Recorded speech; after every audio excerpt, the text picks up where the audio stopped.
Sunshine Stories, recreated by Laura Porter, puppets and stage made by Laura Porter.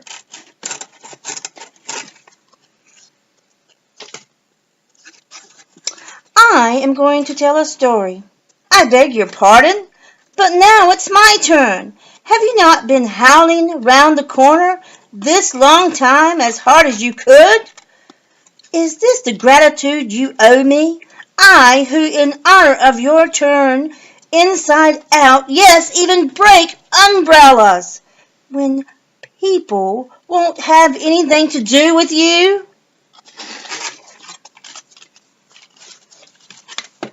I will speak myself. Silence! We will not stand it. She is always breaking through. Is Madam Sunshine. Let us not listen to her. What she has to say is not worth hearing.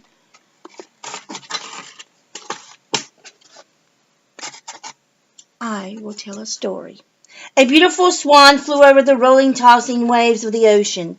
Every one in its feathers shone like gold, and one feather drifted down to the great merchant vessel that, with sails all set, was sailing away. The feather fell upon the light curly hair of a young man, whose business it was to care for the goods of the ship, or in the ship. The supercargo, what he was called. The feather of the bird of fortune touched his forehead, became a pen in his hand,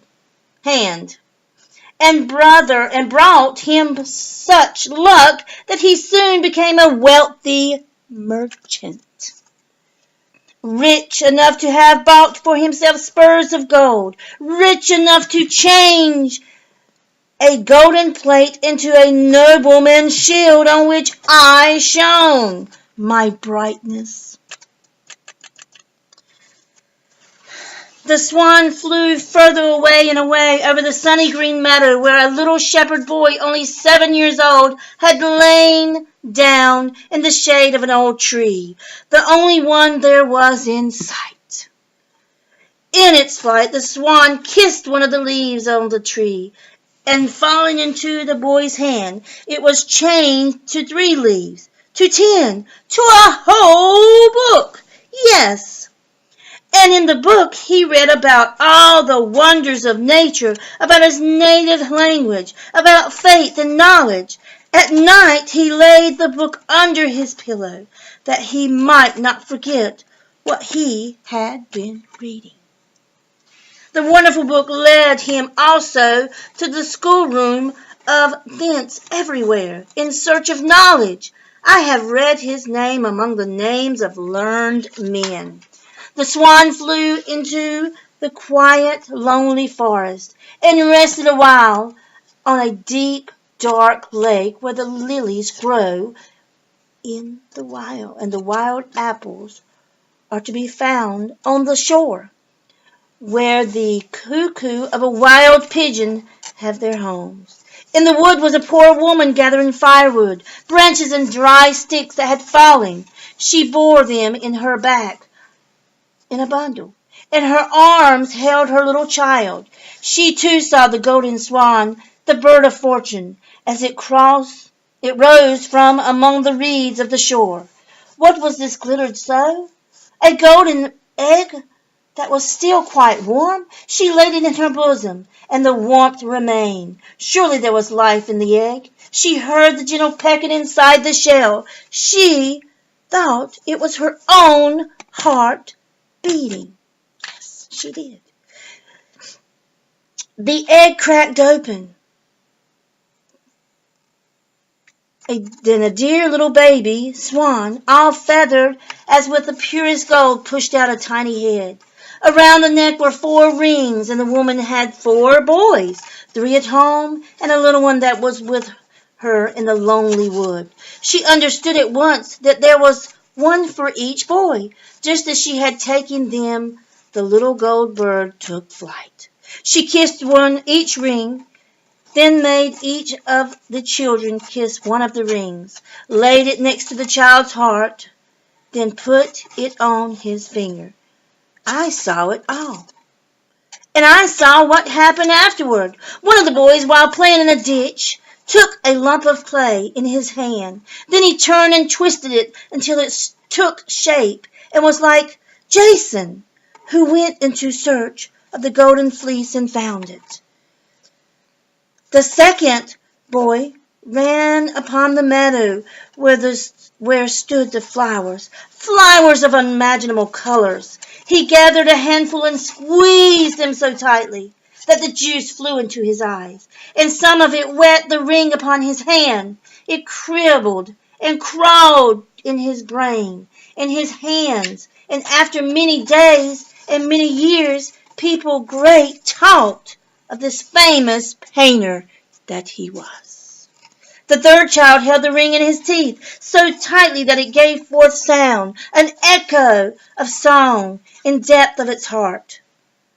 Then thoughts of the feelings rose, and beautiful sound rose like singing swans plunged, too, like the swans into the deep, deep sea.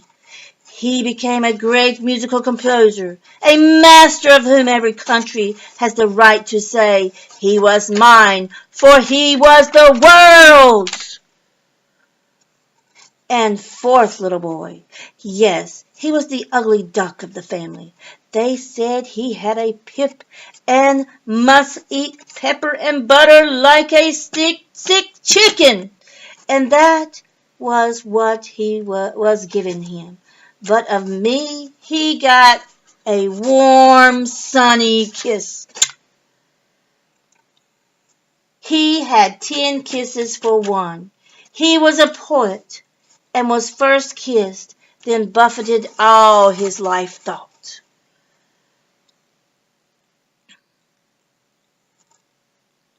But he held what no one could take from him, the ring of fortune from Dame Fortune's gold swan. His thoughts took wing and flew up and away like singing butterflies, emblems of immortal life.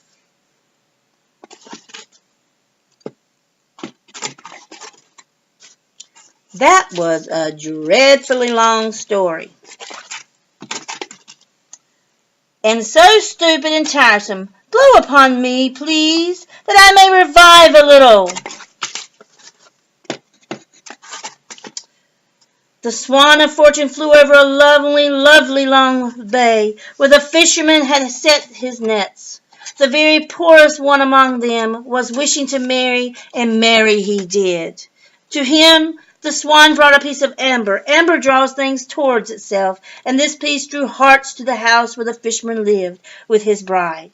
Amber is the most wonderful of incense, and there came a soft perfume, as from a holy place, a sweet breath from beautiful nature that God has made.